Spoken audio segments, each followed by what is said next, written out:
Et bonjour! Alors, on se retrouve pour une petite vidéo qui va être sur... alors, j'ai repris l'exemple un petit peu de Ludo de Prends un livre et détends-toi, qui avait présenté, je ne sais plus, 12 auteurs, je crois, qu'il n'avait jamais lu et qu'il voulait découvrir et qui, du coup, il allait découvrir en 2018. J'ai trouvé cette idée super sympa, donc du coup je me suis dit que j'allais reprendre un petit peu son idée avec son accord. Et donc je vais vous présenter les 12 auteurs. Alors, je vais vous en présenter que 10 parce que dans ma palle, il n'y en a que 10 que vraiment j'aimerais découvrir en 2018. Donc du coup, je vais essayer d'en lire un par mois. Alors, ce sera pas forcément le livre que je vais vous présenter là, ce sera cet auteur-là, mais ce sera peut-être pas forcément le livre que j'ai là, parce qu'il est possible que j'en acquiert d'autres, que je change, parce que j'en ai plusieurs dans ma palle. Mais en attendant, ce sera ces 10-là. Et du coup, je me réserve deux auteurs que je peux découvrir dans l'année et qui viendront se greffer à ces auteurs-là parce que après, il y en a plein. Il y en a des tas et des tas d'auteurs que je n'ai jamais lus. Mais les autres, je sais pas, il me semble. Alors, c'est pas qu'ils me semblent moins importants, mais peut-être moins connus de vous, ou enfin moins connus en général, ou alors qui me donnent moins envie à l'instant T. Alors, il est possible que du coup je découvre de nouveaux auteurs quand même parmi ma palle en 2018. Hein. Mais voilà. Donc, du coup, j'en ai sélectionné 10. Parce que du coup, voilà, je commençais à réfléchir un petit peu trop pour les deux autres. Et je me dis, si je les vois pas comme ça, s'ils viennent pas de suite, c'est pas la peine. Donc, je vais vous présenter les 10. Alors, il y a un petit peu de tout, un petit peu de romance, un peu de thriller. Alors, beaucoup de thriller plus que voilà, un peu de contemporain, un petit peu de fantasy, un petit peu de tout. Alors je les prends pêle-mêle, hein, je les ai posés comme ça et je vous les présente au fur et à mesure. Je ne vais pas vous parler beaucoup des résumés parce que pour la plupart je ne les connais pas ou je m'en rappelle pas, etc. Donc voilà. Mais on va commencer avec un thriller et Paul Cleave. Donc là j'ai dans ma palle le modèle. Le livre que je vous ai sorti, c'est Un employé modèle, donc j'ai au livre de poche. De cet auteur, j'ai également. Eh je me rappelle plus le titre. Quelque chose d'idéal. Ah, qu'est-ce qu'il va y être avec Incroyabilité. Non. Un père idéal. Voilà. Mais a priori, il faut d'abord lire celui-ci. Je ne sais pas si c'est un ordre ou pas, mais sur l'autre, c'est marqué par l'auteur 2. Donc j'ai sorti celui-ci qui m'a l'air plutôt pas mal. Jean-Christophe Granger. Donc dans ma page, je n'ai que celui-ci, Le Concile de Pierre, au livre de poche. Je ne sais pas du tout le résumé. Je crois qu'il y a pas d'un enfant, mais je sais pas. Je découvrirai ça.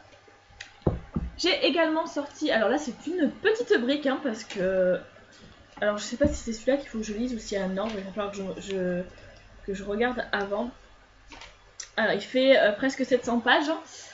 Donc Gillian Flynn avec les apparences au livre de poche et dans ma palle j'ai également les lieux sombres et du coup je sais pas s'il y a un ordre à lire ou pas. Il faudra que je me renseigne parce que si il faut lire dans un certain ordre, je voudrais pas spoiler celui-là alors qu'il fallait lire l'autre avant. Mais voilà, Gillian Flynn avec les apparences. Un petit contemporain avec Marc Lévy. Oui, je n'ai jamais lu Marc Lévy. Alors, de base, c'est pas un auteur qui m'attire beaucoup, mais dans la même veine, il y avait Guillaume Musso qui ne m'attirait pas beaucoup. Et au final, j'en ai lu 3 de Guillaume Musso que j'ai beaucoup aimé, 2 que j'ai adoré et 1 que j'ai bien aimé. Donc je me dis que peut-être que Marc Lévy pourrait me faire une petite surprise comme ça. Donc là, j'ai choisi Elle et lui aux éditions Pocket. C'est un livre que ma maman m'a prêté. Voilà, elle aime beaucoup cet auteur, donc je me dis que voilà, c'est dommage de pas le tenter. Une petite romance avec Kristen Higgins, Trop beau pour être vrai. Voilà, donc c'est un auteur très connu et très aimé de pas mal de gens. C'est pareil. Oh non, il fait 400 pages. Du coup, voilà, j'en ai 2 dans la page. J'avais aussi. Je ne me rappelle plus le titre de l'autre.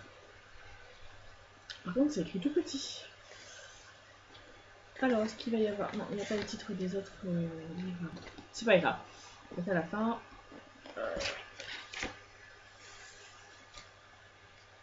L'amour et tout ce qui va avec. Voilà.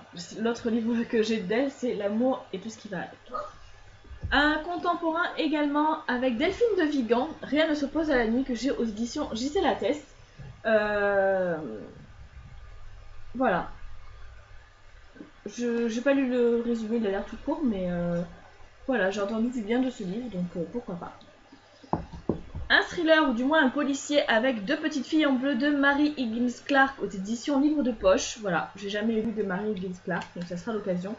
J'ai choisi celui-là parce qu'il s'agit de petites jumelles qui auraient été kidnappées. Et du coup, voilà, il me semblait pas mal. Et c'est pareil, avant de commencer ce livre, je vais regarder s'il y a un ordre dans les livres pour pas lire. J'aime bien le lire dans l'ordre si ça se suit, quoi.